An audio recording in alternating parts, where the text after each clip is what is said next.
కృష్ణుడు భాగవతానికి కథానాయకుడు, ప్రధానమైనటువంటి అవతారం. కృష్ణావతారం పరిపూర్ణావతారం.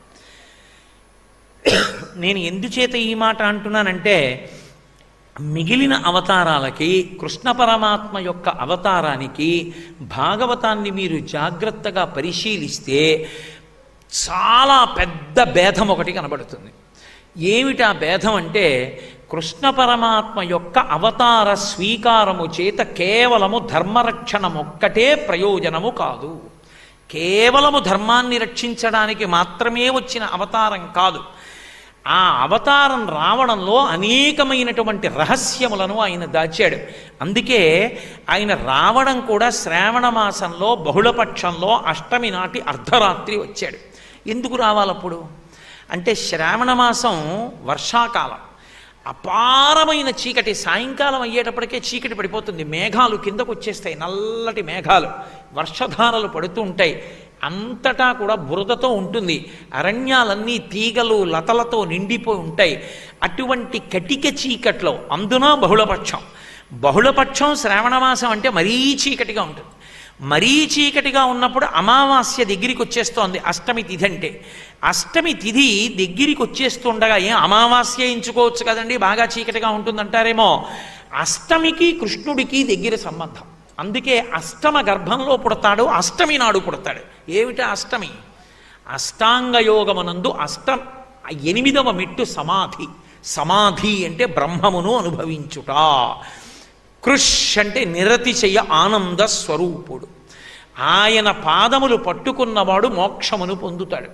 అందుకే అష్టమి తిథి నాడు అష్టాంగయోగంలో తాను 8వ మెట్టైన సమాధి అని నిరూపించడం కోసం అలా వస్తాడు. రావడం అర్ధరాత్రి వేళే వస్తాడు. అర్ధరాత్రి వేళ ఆవిర్భవించడం అంటే అప్పుడు చీకటి బాగా ఎక్కువగా ఉంటుంది.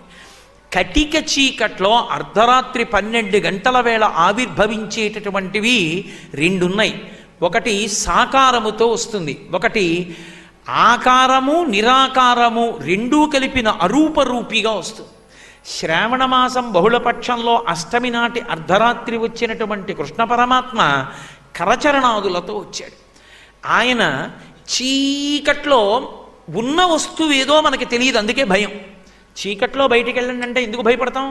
తాడు చూస్తే పాములా కనపడుతుంది, పెద్ద తీగ చూస్తే జడలు విరబోసుకున్న దయ్యంలా కనబడుతుంది. చీకట్లో ఏది ఏ వస్తువో తెలియదు కాబట్టి భయం.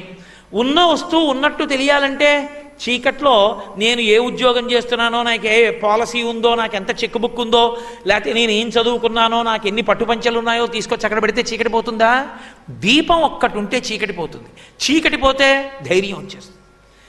జ్ఞానము కలిగితే నేను ఆత్మ అన్నది ఎరుకలోకి వస్తే ఇక చావన్న మాటకు భయపడవలసిన అవసరం ఉండదు. శరీరము ఎప్పుడైనా పడిపోతుంది, ఆత్మకి చావు లేదు. నేను ఆత్మ ఇది ఎరుకలోకి వస్తున్న వాడికి ఇక భయపడవలసిన అవసరం లేదు. అటువంటి జ్ఞానం ఇవ్వాలంటే కటిక చీకటి అజ్ఞానం. కటిక చీకటి అయిన అజ్ఞానము బాగా ఉండేది ఎప్పుడంటే శ్రావణమాస బహుళపక్ష అష్టమి నాటి అర్ధరాత్రి. అందుకని అప్పుడు వచ్చాడు ఆయన. రావడం కూడా రామావతారంలో వచ్చినప్పుడు ఏదో అలా చతుర్భుజుడై శంఖచక్ర గదా పద్మములను పట్టుకుని రాలేదు. తతశ్చ ద్వాదశే మాసే చైత్రే నామమికేతి దేవు నక్షత్రేది దైవత్యే స్వచ్ఛ సంస్థేషు పంచషు గ్రహేషు కర్కటే లగ్నే వక్పతాం బిందునా సహా ప్రోద్యమానే జగన్నాథం సర్వలోక నమస్కృతం అంటారు మహర్షి. ఆయన సామాన్యమైనటువంటి మనుష్య బాలుడిగా ఆవిర్భవించాడు రామచంద్రమూర్తి. కానీ కృష్ణ భగవానుడు అలా కాదు. అసలు పుట్టడమే ఒక లీల. పుట్టడం దగ్గర నుంచి ఆయన లీలల ప్రదర్శనం ప్రారంభమైపోతుంది. ఆయన పుడుతూనే జలధరదేహు నాజాను చతుర్బాహు సరసీరుహక్షు విశాలవక్షు జారుగదా శంఖచక్ర పద్మ విలాసు కంఠ కౌస్తుభమణి కాంతిభాను కమనీయ కటిసూత్ర కంకణ కేయూర శ్రీవత్సలంచనంచిత విహారు మరుకుండల ప్రభాయుత కుంతలలలాటు వైఢూర్య మడిగణ వరకిరీటు బాలు పూర్ణేందు రుచిజాలు భక్త లోకపాలు సుగుణాల బాలు కృపావిశాలు చూచి తిలకించి పులకించి చోద్యమంది ఉబ్బి చెలరేగి వసుదేవుడు ఉత్సహించే అన్నారు పోతన గారు. పుట్టినప్పుడే నీలమేఘ సంకాశమైనటువంటి దేహంతో చతుర్భుజుడై శంఖచక్ర గదా పద్మములను పట్టుకున్నటువంటి వాడై ఆవిర్భవించాడు. లోకంలో ఎక్కడైనా పిల్లవాడు పుట్టినప్పుడు తల్లిదండ్రులు సంతోషిస్తారు తప్ప కడుపున పుట్టినటువంటి పిల్లవాడిని తల్లిదండ్రులు స్తోత్రం చేయరు. కానీ దేవకీ వసుదేవులిద్దరూ ఆ పుట్టినటువంటి పిల్లవాణ్ణి చూసి శ్రీ మహావిష్ణువు యొక్క దర్శనాన్ని పొంది నమస్కరించి స్తోత్రం చేశారు. అర్ధరాత్రి వేళ రావడానికి ఎందుకు అంటే కృష్ణం వందే జగద్గురుం, నేను జగద్గురువుని, లోకాన్ని ఉద్ధరించడానికి కావలసినటువంటి ప్రస్థానత్రయంలో ఒకటైనటువంటి భగవద్గీతని లోకానికి అందిస్తానని చెప్పడానికి జగద్గురువై అష్టమి నాటి అర్ధరాత్రి ఆవిర్భవించాడు.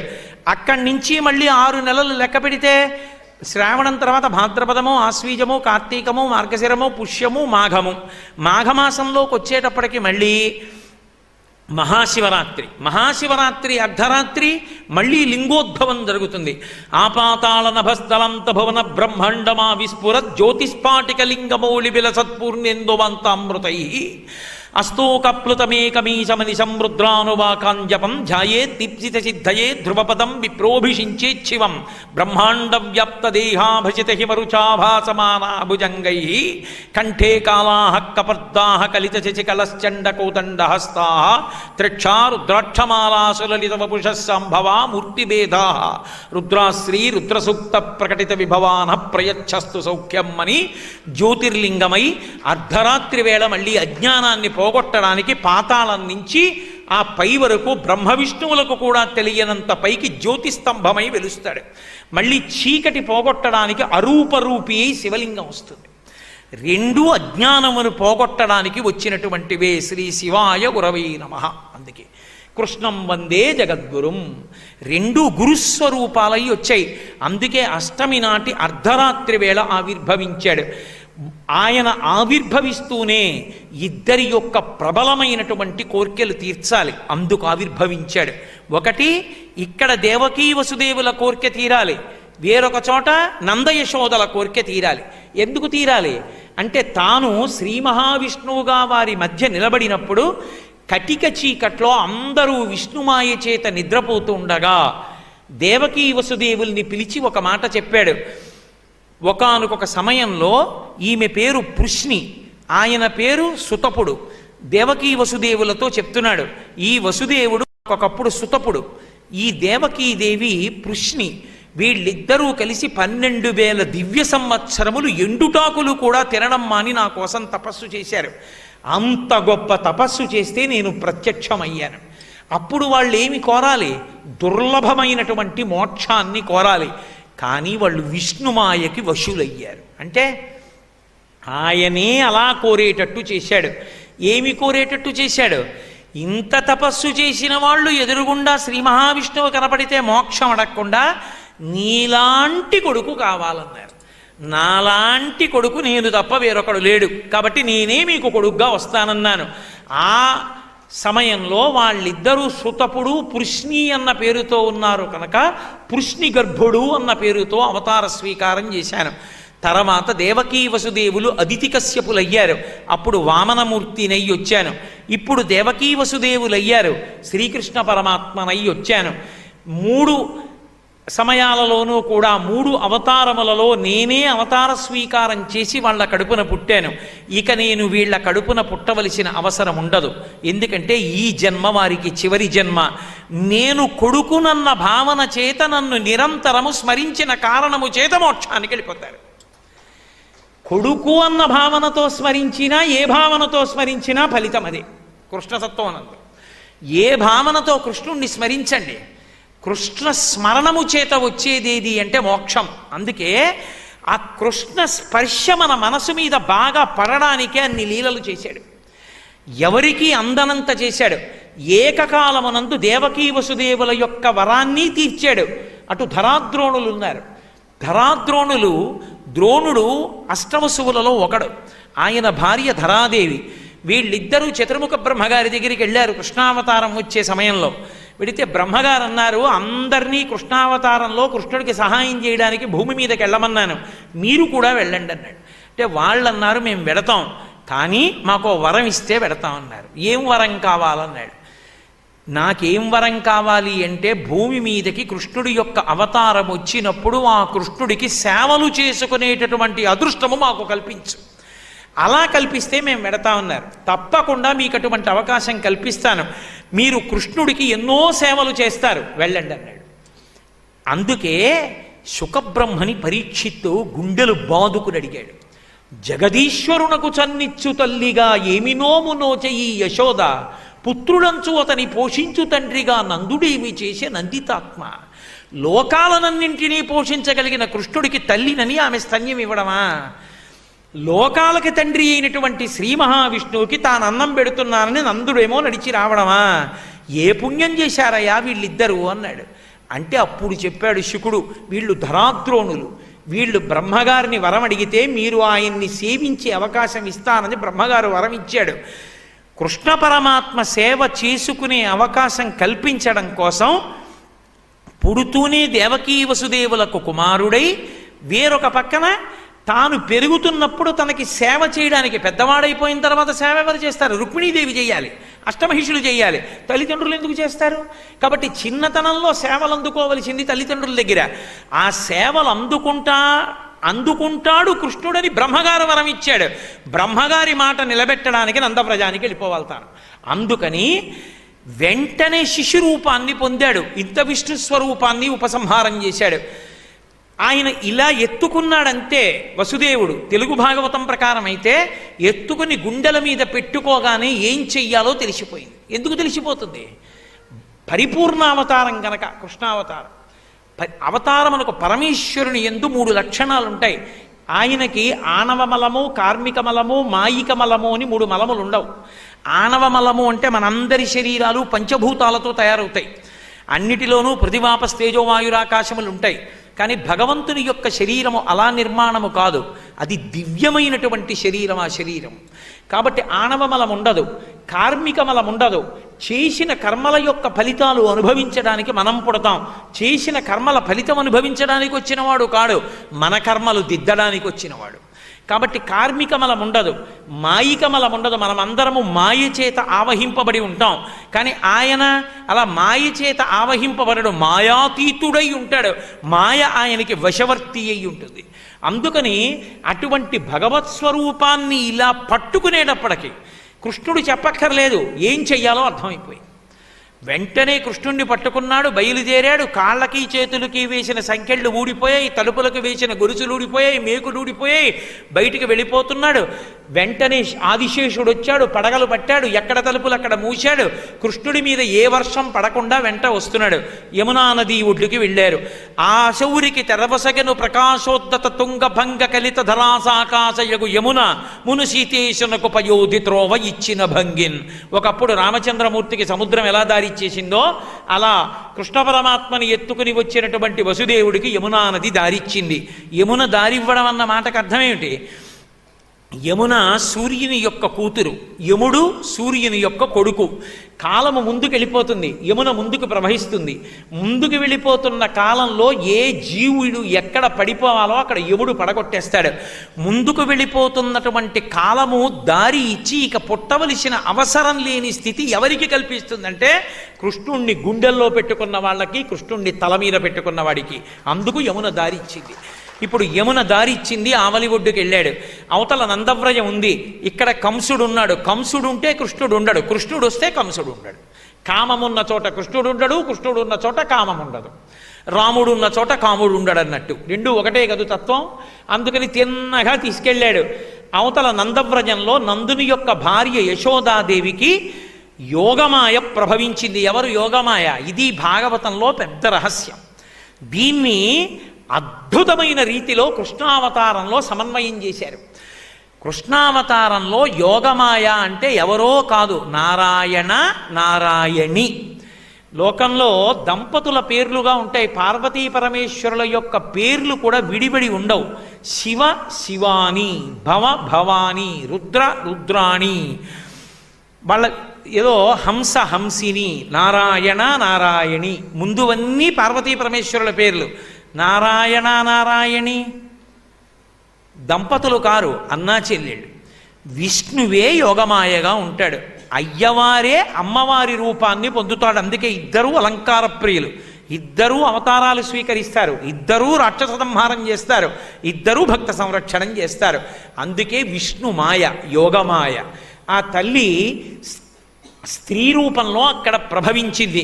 ప్రభవిస్తే ఇది తత్వంలో పట్టుకోవలసినటువంటి పెద్ద విశేషం. ఆ యోగమాయా స్వరూపమే పార్వతీ స్వరూపం అవుతుంది. అంటే విష్ణువు యొక్క స్త్రీ స్వరూపమే పార్వతీ స్వరూపం. ఇంతమంది ఉంటే పెద్ద అల్లరి కదండి. విష్ణువు పార్వతీ స్వరూపాన్ని పొంది పరమశివుని యొక్క సగభాగంలోకి వెళ్ళిపోతాడు. పిల్లలు ఆడవాళ్ళకు పుడతారా మగవాళ్ళకు పుడతారా? అందుకే విష్ణువు నాభికమలంలోంచి బ్రహ్మగారు పుడతారు. విష్ణువుకి పార్వతికి అభేదం కనుక. కాబట్టి అర్ధనారీశ్వర స్వరూపం అవుతుంది. అప్పుడు అన్నీ కలిపి పర్యవసించి చిట్ట చివరికి ఒక్క శివతత్వంగా నిలబడిపోతుంది. కాబట్టి ఇప్పుడు యోగమాయ అక్కడ పుట్టింది. అక్కడ పుట్టినటువంటి యోగమాయ దగ్గరికి వెళ్ళి నందుడు నిశ్శబ్దంగా పడుకోబెట్టేశాడు. యోగమాయని తీసుకున్నాడు. అసలు ఇది వినడానికి సంభవం అండి. మిగిలిన వాళ్ళు నిద్రపోవచ్చు. ప్రసవమైన ఆడది నిద్రపోతుందండి లోకంలో. ఆవిడ నిద్రపోయింది. నిద్రపోయిందంటే ఆ విష్ణు మాయ అంత గట్టిగా పట్టుకుంది. ఆమె ప్రసవించింది, కూతురు పుట్టిందన్న విషయం తెలియదు యోగమాయకి. నందుడు తీసుకొచ్చాడు, కృష్ణుడిని పడుకోబెట్టాడు. ఎందుకని? కృష్ణుడి యొక్క అవతార ప్రయోజనం పూర్తవ్వాలి. ఇద్దరినీ ఏకకాలంలో కాపాడాలి. దేవకీ వసుదేవుల్ని నంద యశోదల్ని పడుకోబెట్టి యోగమాయని ఎత్తుకున్నాడు. ఎవరికైనా తెలివిందా? ఎవ్వరికీ తెలివి లేదు. పిల్లవాడు ఏడిచాడా? ఏడవలేదు. పోనీ పిల్ల ఏడిచిందా? ఆమె ఏడవలేదు. వాళ్ళకెందుకు ఏడుపు ఉంటుంది? ఏడిచే వాళ్ళను ఉద్ధరించడం మాల లక్షణం అయితే. కాబట్టి యోగమాయని చేత్తో పట్టుకున్నాడు. మళ్ళీ యమున దారి ఇచ్చిందా? ఇచ్చేసింది. ఎందుకని? ఇద్దరు ఒకటే కనుక. ఇప్పుడు యమున దాటాడు, వెళ్ళిపోయాడు. మళ్ళీ అంతఃపురంలోకి వెళ్ళాడు. అంతఃపురంలోకి వెళ్ళి తిన్నగా పిల్లని తీసుకెళ్ళి దేవకీదేవికి ఇచ్చాడు. దేవకీదేవి ఏం చేస్తోంది? ఏమైపోయాడో నా కొడుకుని ఏడవట్లేదు, శుభ్రంగా నిద్రపోతోంది. ఎందుకని? అది పరమేశ్వరుడు యొక్క మాయాశక్తి. తన యొక్క అవతార వైభవం పూర్తవ్వాలంటే కంస సంహారం అవ్వాలి. అందుకని చెప్పి ఆమె నిద్రపోతోంది. వెళ్ళాడు, తట్టి లేపాడు, ఆడపిల్లని చేతిలో పెట్టాడు. తలుపులు మూసుకున్నాయి, తాళాలు తమంత తాము పడిపోయాయి. వసుదేవుడికి గొలుసులు మాత్రం పడలేదు, మళ్ళీ తాళాలు మాత్రం పడలేదు. మళ్ళీ ధర్మం తప్పకూడదు. అందుకే స్నానము చేయక రామిని ఆనందరసాబ్దిమగ్నుండై విప్రులకును ధేనువులను 10,000 మానసికముగ ధారబోజ మరి ఇచ్చుటకున్. కొడుకు పుడితే గోదానం చెయ్యాలి. అందుకని చెరసాలలో ఉన్నాడు కాబట్టి మానసికంగా 10,000 గోవుల్ని విప్రులకి దానం చేసేసాడు. ఒక్క కృష్ణావతారంలో ఇన్ని చమత్కారాలు, ఇన్ని మలుపులు. అందుకని ఇప్పుడు 10,000 గోవుల్ని మానసికంగా ధారపోశాడు. కారాగారంలోంచి బయటికి వచ్చాక నిజంగా గోవుల్ని ఇస్తాననుకున్నాడు. స్నానం చేయాలి కొడుకు పుడితే. కారాగారంలో ఉన్నాడు, ఆనందరసాబ్ది ఎందు ఆనందరసంలో స్నానం చేసేశాడు. ఎందుకని? విష్ణువు కొడుకుగా పుట్టాడు, ఇంకంతకన్నా ఏం కావాలి? ఇప్పుడు వెళ్ళాడు. పదముల సంఖ్యల నిడుకొని మదితలచుచూరసుతుడు ముందరవోలెన్ గుదురుకొన రీతి దేహము కదిలించుచు నూరకుండె గురువరతమునన్. తనకి తానే సంఖ్యలు వేసుకున్నాడు. యోగి ఒక్కసారి భగవత్తత్వాన్ని తెలుసుకున్న తర్వాత అందరిలాగే ఉంటాడు. సాలగ్రామం రాళ్ల మధ్యలోనే ఉన్నట్టు భగవత్తత్వాన్ని అనుభవించేవాడు ఏమీ తెలియని వాళ్ళ అందరిలోనే ఉంటాడు. కానీ ఆయన ఎప్పుడు యోగరతో వా భోగరతో వా సంగరతో వా సంగవిహీన యస్య బ్రహ్మణి రమతే చిత్తం నందతి నందతి నందత్యేవ. ఆయన పరవశిస్తూనే ఉంటాడు తనలో తాను. కాబట్టి ఇప్పుడు వసుదేవుడు సంఖ్యళ్ళు తనకి తాను వేసుకున్నాడు. అంటే సంసారమునందున్నట్టు ఉంటాడు, కానీ సంసారమునందు లేడు. పడవ సముద్రంలో ఉన్నట్టు ఉంటుంది, కానీ సముద్రం మీద తేలుతూ ఉంటుంది. అలా ఉంటుంది ఆ తత్వం. ఇప్పుడు పాపం ఆ దేవకీదేవి లేచింది. పెద్ద ఆ పిల్ల ఏడిచింది. అయ్యో కూతురు పుట్టిందండి. ఇంతకుముందు కొడుకు పుట్టాడు, శ్రీ మహావిష్ణువు ప్రార్థన చేసింది, స్తోత్రం చేసింది, అన్నీ మరిచిపోయి ఆడపిల్ల తన పిల్లేని తాను రక్షించుకోవాలని మీదుమిక్కిలి ప్రయత్నాన్ని మొదలుపెట్టింది. ఏమన్నా అంత మాయ ఉంటుందా అని అనుకోకండి. మీరు క్షమించగలనంటే ఒక్క మాట చెప్తా. తాతగారు పోయారు, తండ్రి గారు పోయారు, పక్కింటివాడు పోయాడు, ఎదురింట్లో పోయారు, వెనకింట్లో పోయారు, పక్కింట్లో పోయారు, నేను మాత్రం శాశ్వతం అన్నట్టు ప్రతి వాళ్ళం బతికేయట్లా విష్ణుమాయతో.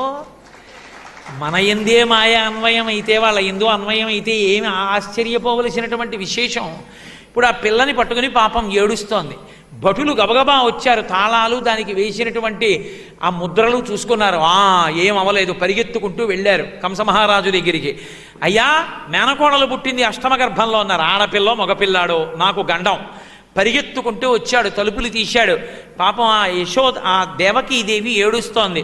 అన్న శమింపు మన్నతగదల్లుడు కాడిది మేనకోటలో మన్నన చేయు మన్న విను మానిని చంపుట రాచపాడి కాదన్న సుకీర్తి వై మనగదన్న మహాత్ములు పోవు త్రోవ పోవన్న భవత్ సహోదరి కదన్న నిను చరణంబు వేటదన్. అన్న అన్న అన్న 1కి 10 మాటలు చెల్లెలు అన్నయా అన్నయా అన్నయా అన్నయా అంటే అన్నయ్య కరిగిపోతాడు. ఆ అనుబంధాలు చెప్పడంలో తెలుగు నాట ఆ అనుబంధాలు చెప్పడంలో పోతన గారే సాటి. అందుకే పద్యంలో 1కి 10 మాటలు అన్న అన్న అన్న అంటారు. ఇంత చెప్పినా వాడు వింటాడా? ఇది భాగవతంలో ఉన్న గొప్పతనం. 7 రోజుల్లో చచ్చిపోతావురా అంటే ఏది వింటే నాకు ఇబ్బంది ఉండదో, మళ్ళీ జన్మలో హరిభక్తుడిని అవుతానో ఆ కథ చెప్పమన్నాడు పరీక్షిత్తు. అష్టమగర్భానికి చచ్చిపోతావురా అన్నారు కంసుణ్ణి. అష్టమగర్భం అంటే కనీసం కాన్పుకి ఏడాదిన్నర వ్యవధానం ఉన్నా ఖచ్చితంగా 12 ఏళ్ళు బతుకుతాడు. అయినా సరే ప్రతిరోజు చచ్చిపోతూ బతికాడు కంసుడు. 7 రోజులు నువ్వు చచ్చిపోతావురా, 7 రోజుల్లో అంటే ప్రతిరోజు బతుకుతూ చివర హాయిగా శరీరం వదిలిపెట్టేశాడు పరీక్షిత్తు. ఎలా బతుకుదాం అనుకుంటున్నావో నీ ఇష్టం, ఏది వింటావో ఏది పాటిస్తావో భాగవతం తీర్పు. కాబట్టి ఆ కంసుడు వచ్చినవాడు వినకుండా ఆ పిల్ల యొక్క కాళ్ళు పట్టుకుని లాగి గిరగిర తిప్పి అక్కడ ఉన్నటువంటి బండకేసి కొట్టాడు.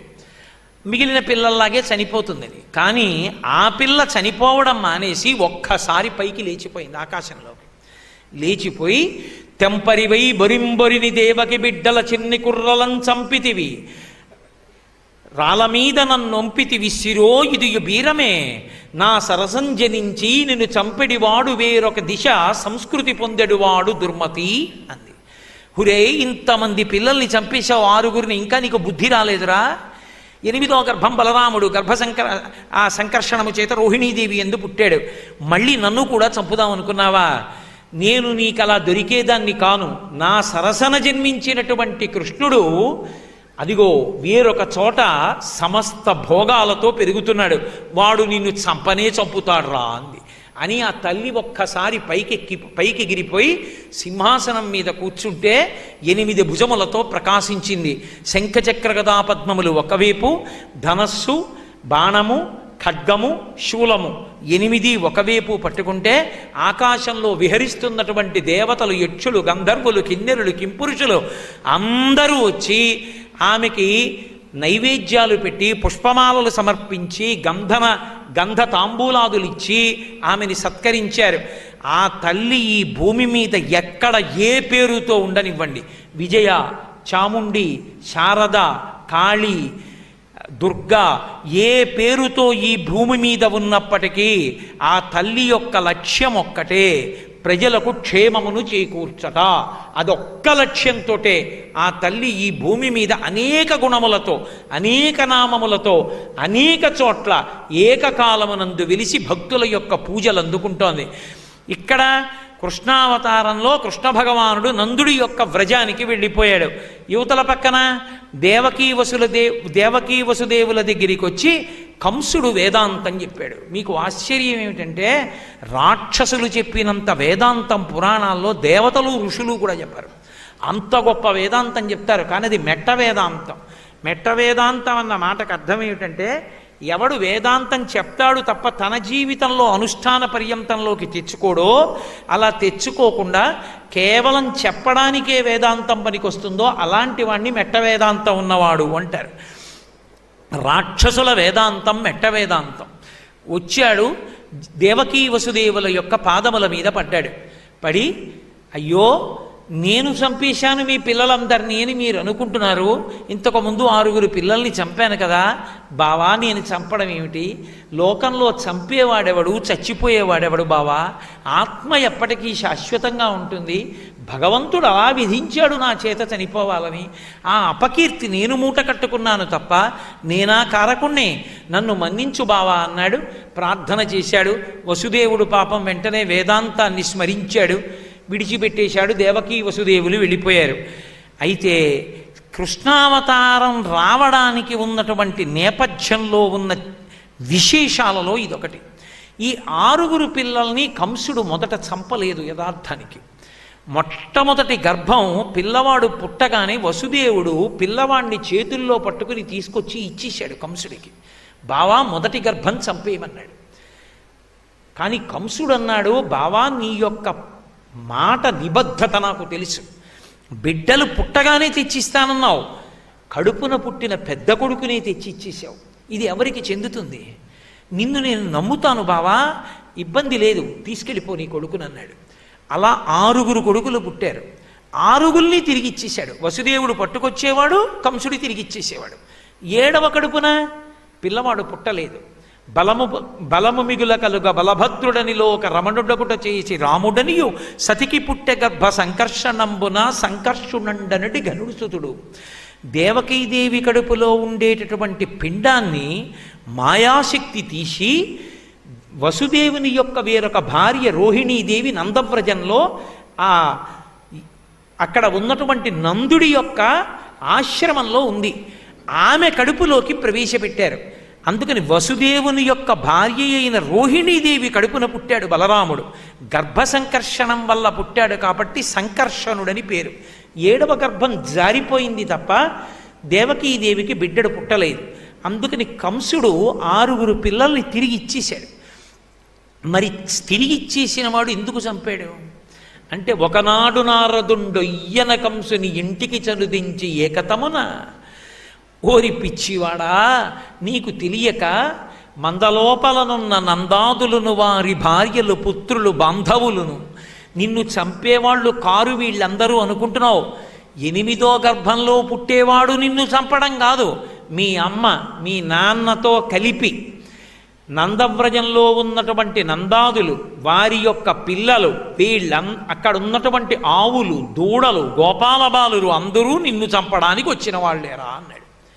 6 వదిలేశావు, వాళ్ళు నిన్ను చంపడానికి రేపు 8వ గర్భానికి సాయపడతారన్నాడు.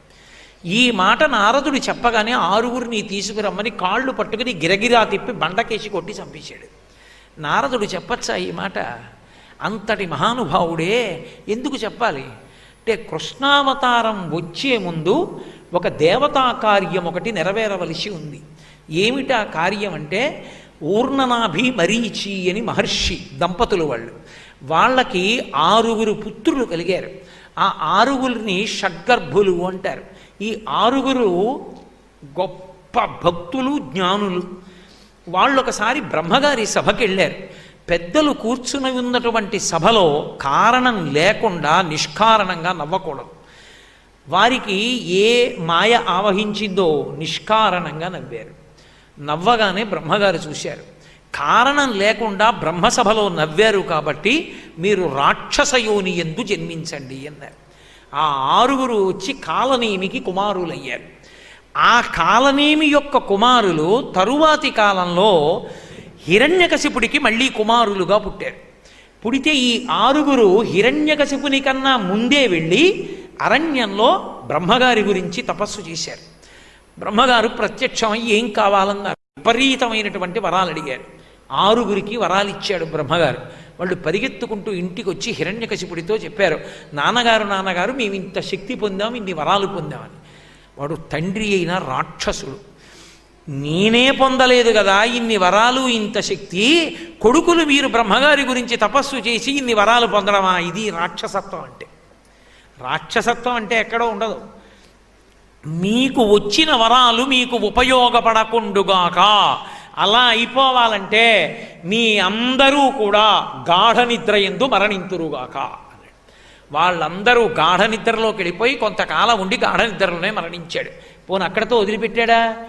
మీరు మళ్ళీ వచ్చే జన్మలో, కిందటి జన్మలో మీకు తండ్రి ఎవరో ఆ తండ్రి కడుపునే పుట్టి ఆ తండ్రి చేతిలోనే మరణింతురుగాక అన్నాడు. ఇప్పుడు వాళ్ళకి కిందటి జన్మలో తండ్రి ఎవరు? కాలనేమి. ఆ కాలనేమి ఈ జన్మలో కంసుడిగా ఉన్నాడు. కాబట్టి కంసుడు కడుపున పుట్టి కంసుడి చేతిలో చనిపోతే తప్ప మరీచి ఊర్ణనాభుల యొక్క పుత్రులైనటువంటి ఈ షడ్గర్భులకి శాప విమోచనం అవదు. అలా అయ్యేటట్టు చెయ్యాలంటే 7వ గర్భం సంకర్షణుడు అవ్వాలి, 8వ గర్భంలో కృష్ణుడు రావాలి, 6 గర్భముల పిల్లలకి శాప విమోచనం అయిపోవాలి. కాబట్టి నారదుడు వచ్చి కంసుడి చేత చంపించాడు. చంపిస్తే ఈ 6గురికి శాప విమోచనమైంది. ఇది భాగవతంలోని కాదు. భాగవతంలో ఉన్న ప్రశ్నకి దేవీ భాగవతం సమాధానం చెప్పింది. దేవీ భాగవతాన్ని భాగవతంతో కలిపి నేను మీతో ఈ మాట మనవి చేసే అనుమానం లేకుండా ఉండడానికి. ఇన్నిటిని ఏకకాలమునందు సాధించాడు. కంసుణ్ణి సంహరించిన వాడు కృష్ణుడే కదా. మరి కంసుణ్ణి సంహరించగలిగిన వాడైనప్పుడు కన్నులు తెరవని కడుచిన్ని పాపడై దానవి చనుబాలు త్రావి చంపే అని ఒక రాక్షస స్త్రీని చంపగలిగినటువంటి వాడు కంసుణ్ణి ఎందుకు చంపడు? కంసుణ్ణి చంపేస్తే కంసుని చుట్టూ ఉన్నటువంటి పరివారం రాక్షసులు తలకొక దిక్కు వెళ్ళిపోతారు.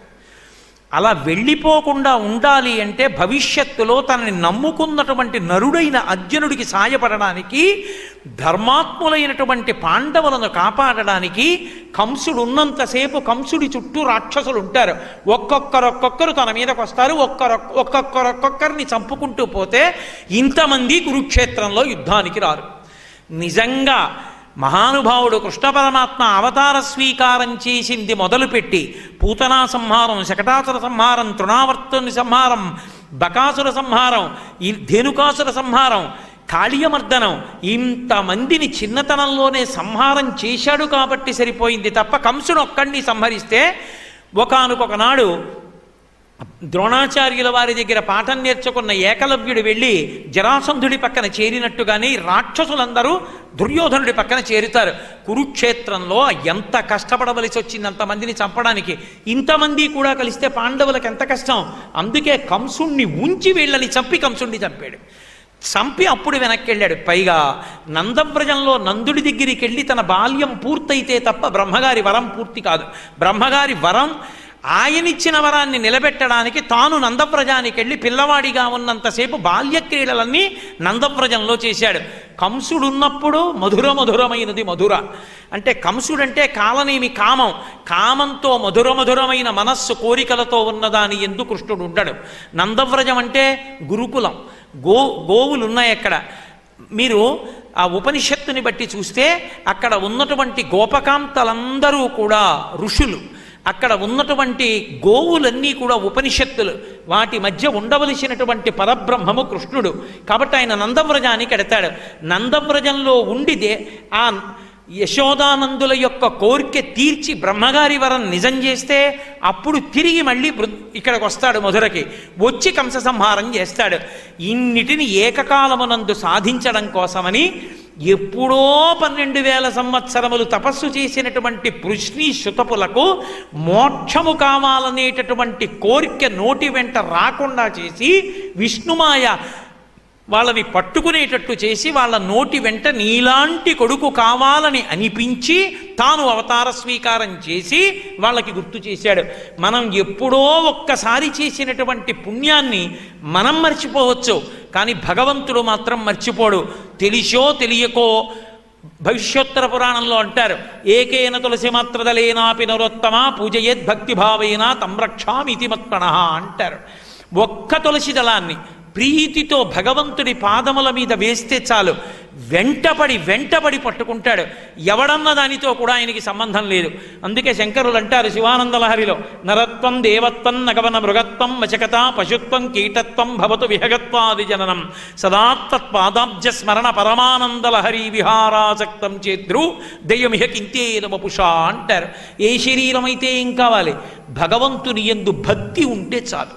అటువంటి భక్తితో ఒకనాడు భగవంతుడికి చేసినటువంటి సేవని గుర్తు పెట్టుకుని 3 సార్లు వాళ్ళకి కొడుకుగా వచ్చి, ఇక నేను మీ కడుపున పుట్టను, మీరు పుట్టరు, నన్ను కొడుకన్న భావనతో స్మరించిన కారణం చేత మీరు మోక్షాన్ని పొందుతారని వాళ్ళకి మోక్షస్థితిని కల్పించి కృష్ణ స్మరణముల చేత మనందరం కూడా తరించగలిగినటువంటి యోగ్యతను మనకి కల్పించినటువంటి మహానుభావుడు కృష్ణ భగవానుడు.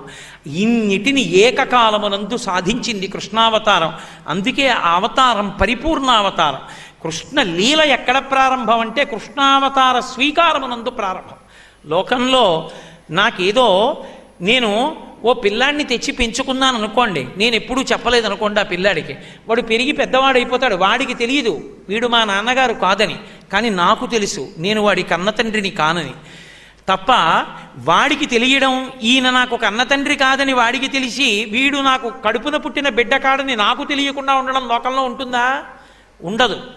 విచిత్రం ఏమిటంటే కృష్ణావతారంలో ఎవరు పెంచుతున్నారో ఆ నందయశోదలకి కృష్ణుడు తమ కడుపున పుట్టిన కొడుకు కాడన్న విషయం తెలియదు. ఏ కృష్ణుడు నందయశోదలకి కొడుకుగా పెరుగుతున్నాడో ఆ కృష్ణుడు సర్వజ్ఞుడు కనుక, 3 మలములకు అతీతుడు కనుక, పరిపూర్ణ అవతారము కనుక, పరబ్రహ్మము కనుక ఆయనకి తెలుసు నేను వీళ్ళకి కొడుకును కానని. అన్నిటినీ మించి కృష్ణావతారానికి ఉన్న గొప్ప విశేషం ఏమిటో తెలుసా? ఇవాళ ద్వాదశి తిథి, విష్ణుప్రీతి. కృష్ణుడి గురించి వింటే చాలు, కృష్ణావతారం గురించి. పక్క భీష్మేకాదశి పక్కన వచ్చిన ద్వాదశి మాఘమాసంలో ఏ పాములెరుగక ఏ పారుమేటికి పశుల కాపరి ఇంట పాము కలిగే, ఏ కర్మయులు లేక వెలయునొక్కడికి ని జాతకర్మంబులు సంభవించే, ఏ తల్లి చనుబాలు ఎన్నడెరుగని ప్రోఢ తల్లి యశోద చన్నుల పాలు త్రవనిరిగే, ఏ హాని వృద్ధుల నెరుగని బ్రహ్మంబు పొదివిటిలో వృద్ధి పొందనుందే, ఏ చదువులనైన ఎలమి పండని పంట వల్లవీ జనముల పాడపండే, ఏ చదువులనైన ఇట్టిట్టిదనరాని అర్ధమవయవముల యందు అందముందే, ఏ తపములనైన ఎలమి పండని పంట వల్లగీ జనముల వాడపండే. కృష్ణావతారానికి ఉన్న గొప్పతనం ఏమిటంటే బ్రాహ్మణుడిగానో క్షత్రియుడిగానో రాలేదు, యజ్ఞభోక్త. ఓం నమో నారాయణాయ స్వాహ అని స్వాహాకారంతో ఇచ్చినటువంటి హవిస్సుని తినేటటువంటి పరబ్రహ్మం ఎవరు బ్రహ్మాదులకు కూడా దర్శనమివ్వడో, ఎవడు వాణి మాత్రమే వినపడుతుందో ఆర్తితో ప్రార్థన చేస్తే, ఎవడు సమస్త జగత్తును ఆవరించి ఉంటాడో, ఏ లక్ష్మీదేవి కూడా కొన్ని వేల సంవత్సరములు తపస్సు చేస్తే ఆయన పాదములకు వంటి ఉన్నటువంటి ధూళికణాన్ని దర్శనం చెయ్యగలిగిందో, శూరులు తొల్లియే విభిని శోభిత పాదనక ప్రభావళించేరి భవంధకారముల చిక్కక ఉందురు వట్టి దేవుని వైరముతోడనైన గెలువన్ అనుపంపి శుభంబు చేసి నిష్కారణమైన ప్రేమ ఇది కంసుని పోలు సకొండు కల్గునే అంటాడు అక్రూరుడు. కొన్ని జన్మల పాటు సంసారములు విడిచిపెట్టి హిమాలయ పర్వతాల మీద కూర్చుని తపస్సు చేసినప్పటికీ ఏ మహానుభావుని కాలి గోటి కాంతి కూడా దర్శనం కాదో అటువంటి వాడు ఎక్కడికొచ్చి అవతార స్వీకారం చేశాడంటే అన్నిటికన్నా కిందకొచ్చేసి, తలకడిగితే మొలకడగని వాళ్ళు, మొలకడిగితే తలకడగని వాళ్ళు, నిన్న రాత్రి నిలవపెట్టిన సద్దన్నం ఇవాళ తినేటటువంటి అలవాటు ఉన్నటువంటి గోపాలబాలుర కుటుంబంలో పుట్టాడు. ఏ పాములెరుగక ఏ పారుమేటికి పశుల కాపరి ఇంట పాము కలిగే. పోని ఊరుకున్నాడా అక్కడతో? ఏ కర్మయులు లేక వెలయునొక్కడికి జాతకర్మంబులు సంభవించే.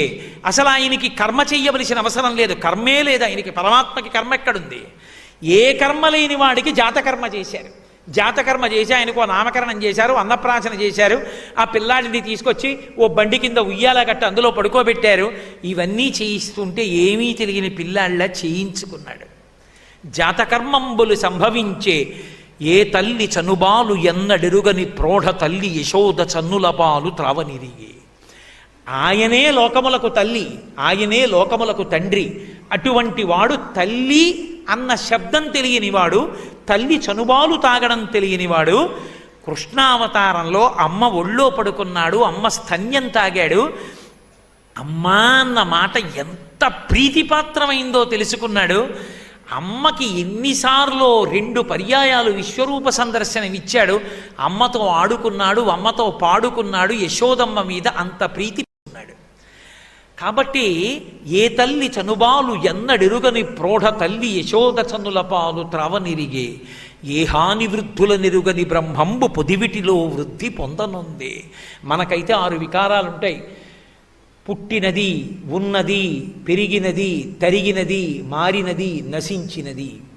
ఏదో ఒక ప్రత్యేకమైన తేదీకి ముందు ఈ శరీరం లేదు, ఒక ప్రత్యేకమైన తేదీ నాడు ఈ శరీరం పుట్టింది.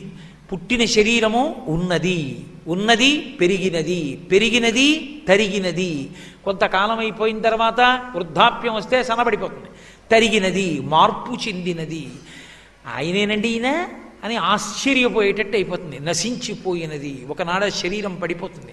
పరమాత్మకి ఆ వికారాలు లేవు. ఏ వికారాలు లేనివాడు అమ్మ ఒళ్ళో పెరుగుతున్నాడు. ఎంత విచిత్రం! పెరగడం తరగడం తెలియని పరమాత్మ పెరుగుతున్నాడు అమ్మ ఒళ్ళో. దీనికి చాలదన్నట్టుగా ఏ తపములనైన ఎలమి పండని పంట వల్లవీ జనముల వాడపండే. ఎంత తపస్సు చేసినా మాంసనేత్రంతో చూడడానికి వీలు కాని పరమాత్మ ఏ తపస్సు లేని వాళ్ళు, అసలు శౌచమన్న మాట తెలియనటువంటి వాళ్ళు, చద్దెన్నం తినేవాళ్ళు, పశువుల్ని కాసుకునేటటువంటి గోపాల బాలుర మధ్యలో పుట్టి గోపకాంతల ఇళ్ళకెళ్ళి వెన్న తిని వాళ్లతో ఆడుకున్నాడు. ఏ చదువులనైనా ఇట్టిట్టిదనరాని అవయవముల యందు అందముంది. ఎంత చదువుకున్నవాడైనా పరబ్రహ్మం ఎలా ఉంటుందంటే చెప్పు అంటే చెప్పలేరు. అందుకే ఈ లోకంలో ఎంగిలి కానిదంటూ ఉంటే ఒక్కటే అన్నారు రామకృష్ణ పరమహంస. భాగవతం కూడా ఎంగిలైపోయింది. ఎందుకంటే నేను మాట్లాడినప్పుడు నా నోట్లోంచి రాలా, ఎంగిలైంది. కానీ ఎంగిలి కానిది ఒక్కటే ఆత్మ. అది అనుభవింపబడుతుంది తప్ప చెప్పబడదు. యతో వాచో నివర్తంతే అప్రాప్య మనసా సహా